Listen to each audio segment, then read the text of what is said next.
Hello there, Together Learners. Eric back again. Have you ever asked yourself about a career in the tourism and hospitality industry? Well, there's a big change that's been happening and happening a lot more faster in the tourism industry because of the global pandemic. There's big disruption everywhere, and we're talking about something called the MICE industry in this video and how it's changing and how you might take advantage of some of this disruption and the basics of the MICE industry coming right up.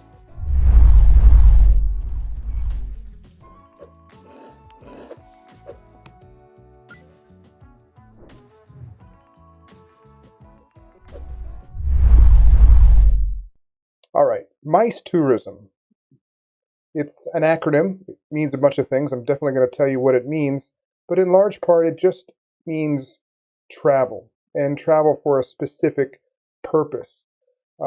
Largely, it just means traveling for meetings or for events. Basically, if you're going to travel in a large group that's been planned ahead of time, there's a lot of partners, a lot of stakeholders in the travel industry that have to kind of come together to facilitate this type of travel.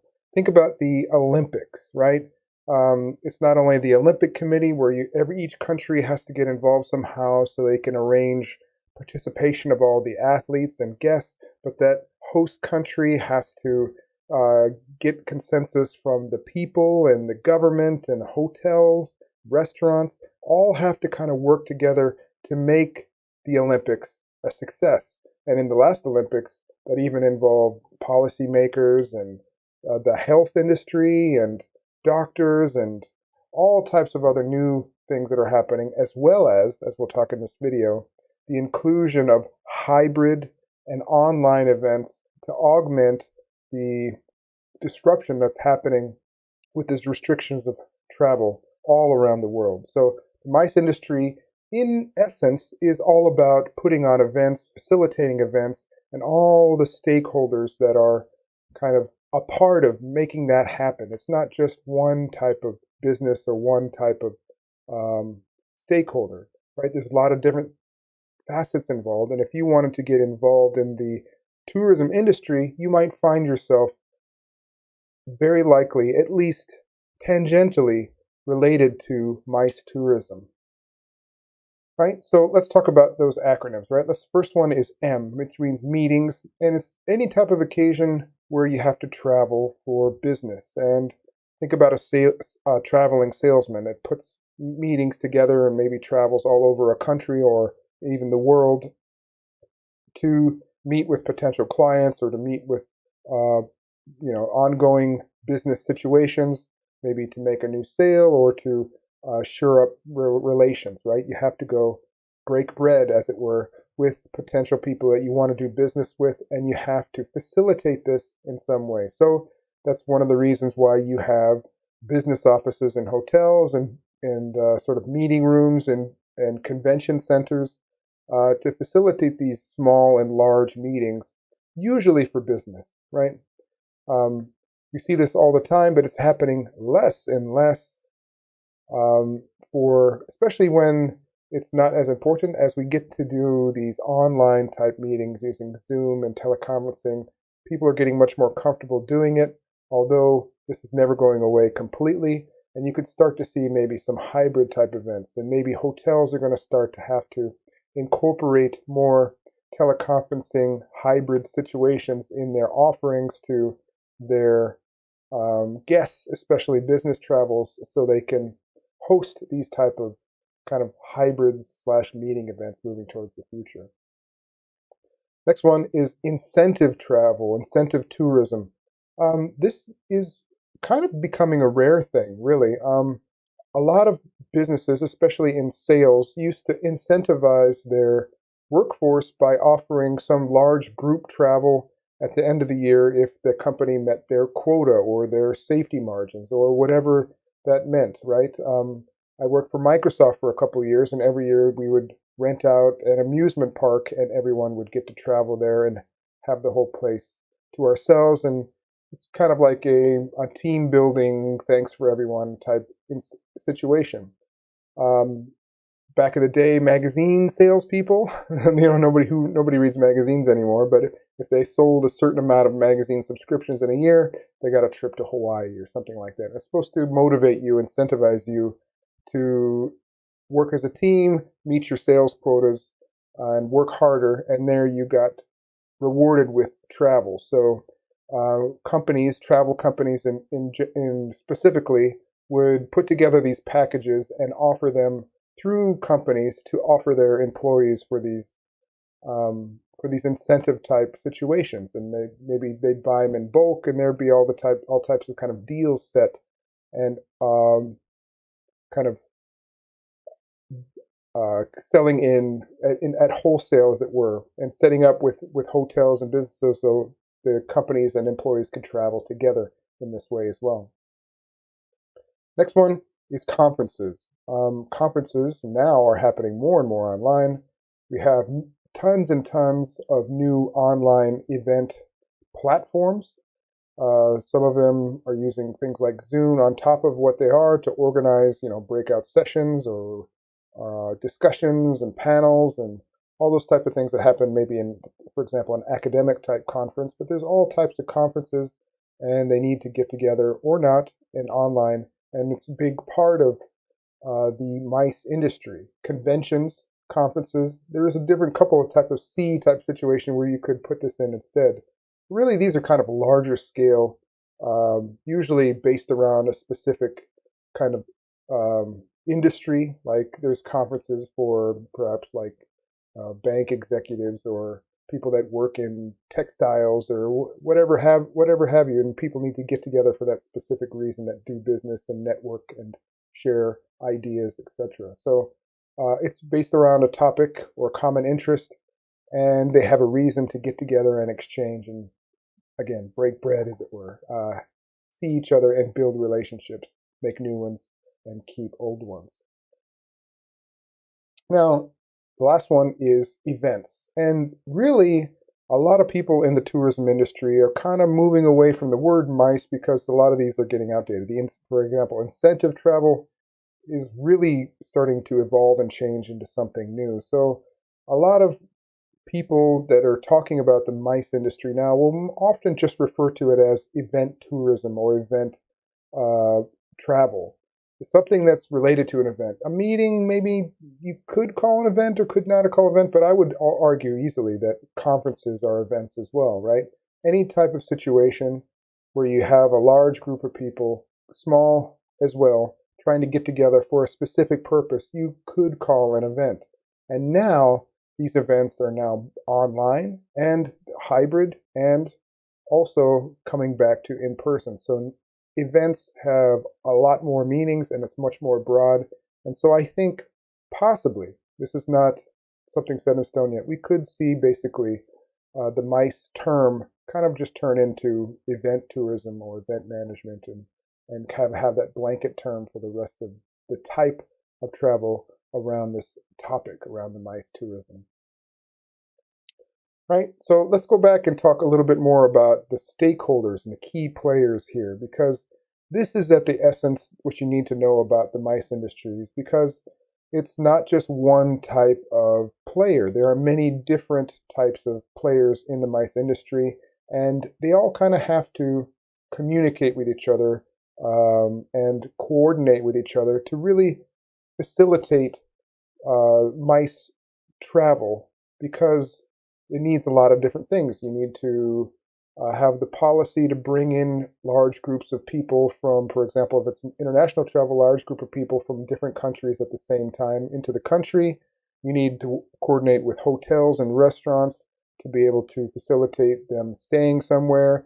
The transportation industry needs to get them from place to place, restaurants and bars, and then also convention centers and places that hold these events. And then you're getting into entertainment and being able to televise, broadcast, and now put stuff online to be able to connect with people that are there physically, and also using the internet or some sort of teleconferencing, whatever that platform might be. Virtual reality, we talk a lot about here at Together Learning as well.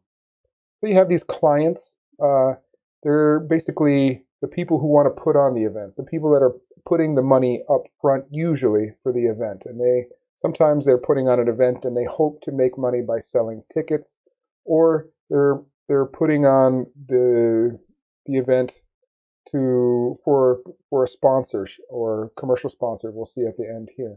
So these are people that are basically procuring the venue, getting advertisers, getting all the things that are necessary, the caterers, and working with the hotels to put on the event.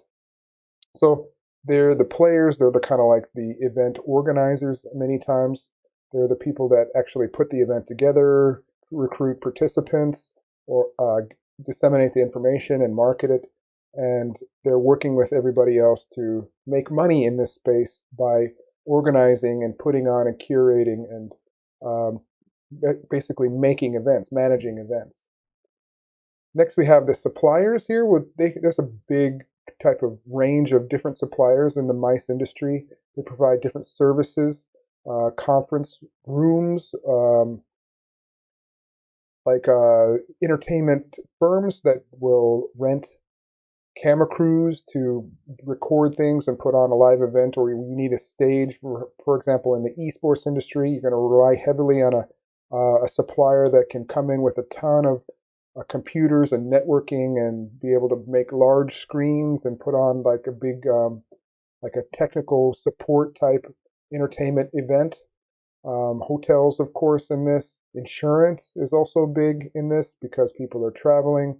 They're not necessarily in their like coverage area as far as either health insurance or auto insurance or accident insurance, etc.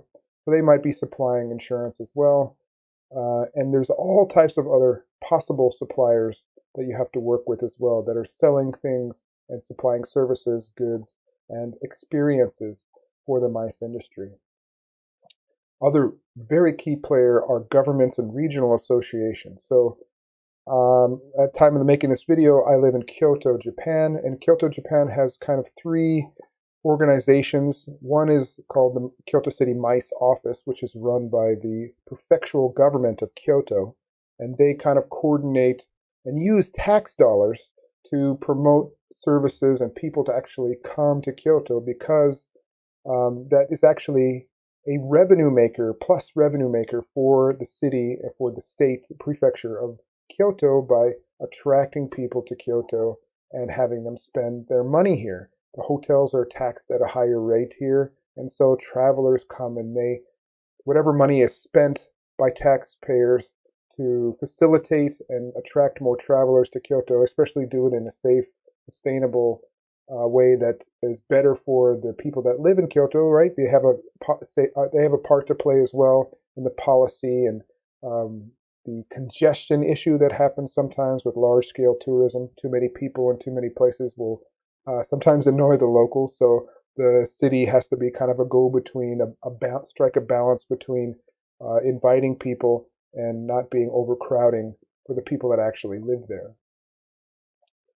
That was just one, but there's also two more organizations. There's the Bureau, Convention Bureau here in Kyoto, which is mainly kind of like a consortium of businesses and hotels and restaurants that get together and pool their money to facilitate more travel and offer packages and places to hold large events so they can collectively make more money.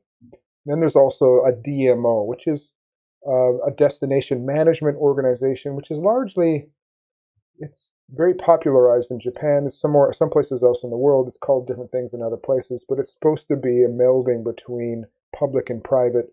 But really in Japan, it's largely private, and they funnel through and use the government agency as a way to kind of exert more influence on how public money is being spent for MICE purposes.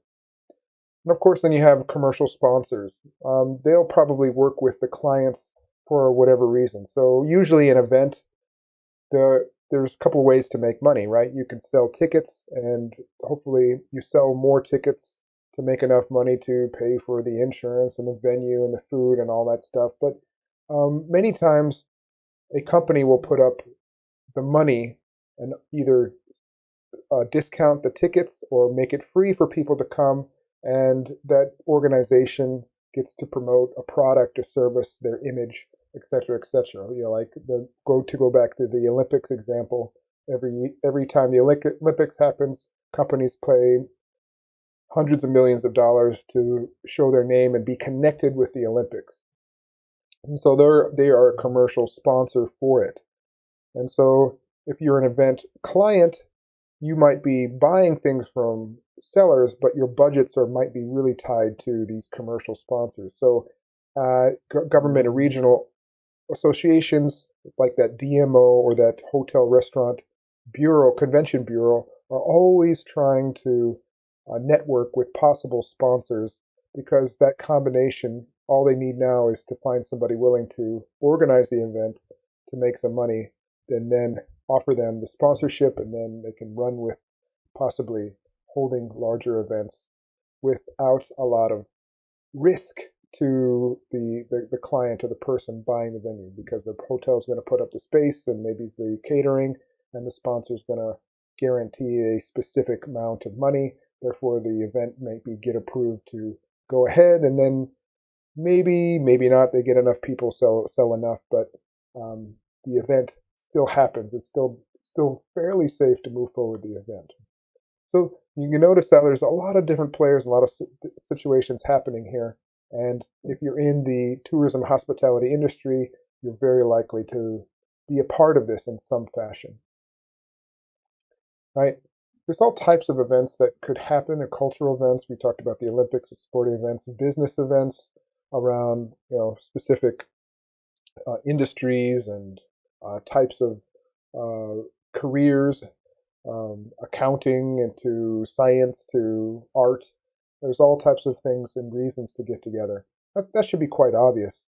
But what's moving ahead in the future is kind of the delivery method. The technology use with events is being varied and amplified and disrupted a lot. So some terms here: live event, meaning in person. A live event just means you participate as it's happening, right? When you watch a live concert, it's happening when you watch it. So that doesn't, it could be in person or online. It just means when you're watching it, it's actually happening right then and now, right? A recorded event already happened, and then it's just kind of broadcast at a certain time. So when we're talking about online events, we might have a combination of these, live and recorded. So you might have a live MC that's talking to you live, and you're watching that person talk, and as you're watching that person, that MC talk, they're actually talking, but they'll then show you some recorded videos of what happened in the past. So there could be a combination of both live and recorded when you talk about these events. In-person events is when you actually go physically to that venue, show your face, and be with other people. Virtual events is when it's held completely online in something like Zoom or in virtual reality. You can test some virtual reality environments out on togetherlearning.com, by the way. Hybrid events, again, is a mixture of all of these things. You could have some people there at the venue, but then some people might be online watching the talks. Perhaps you're doing something like a TED event or something like that, a TEDx event, or some sort of academic conference. People are there to talk with the speakers, get to know the people in their industry or field, and share ideas. But there are also people that couldn't travel. They're watching the talks. And one of the challenges in the design of these in the future is to try to figure out a way to meld, to get the people that are online and the people that are in person to interact in some way.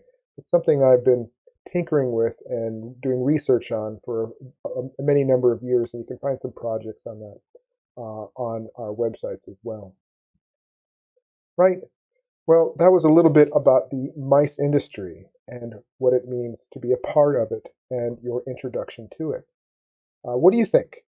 I have some questions for you actually about this, if you want to check it out and answer it in the chat. So, can you think of some examples of MICE tourism in your area? Perhaps some events that happen that are local to you? I'd love to hear about them. There's some really good ones that I might put down there as well from Kyoto, Japan. There's some really cool events that happen only here in the world. But if you could do an online event, and only online, they're getting much more easier to put on and manage. So you can maybe try your hand at putting on an event online. And if you did, what kind of event do you want to do? Maybe there be somebody that wants to join or support you or give you some hints or ideas that goes along with what you have. Put all that down in the description below, and hopefully you can join our Discord server too to start that discussion up if you'd like. All right, that's enough about the mice industry. We'll see you again in the next video, guys. Thanks for watching. Bye-bye now.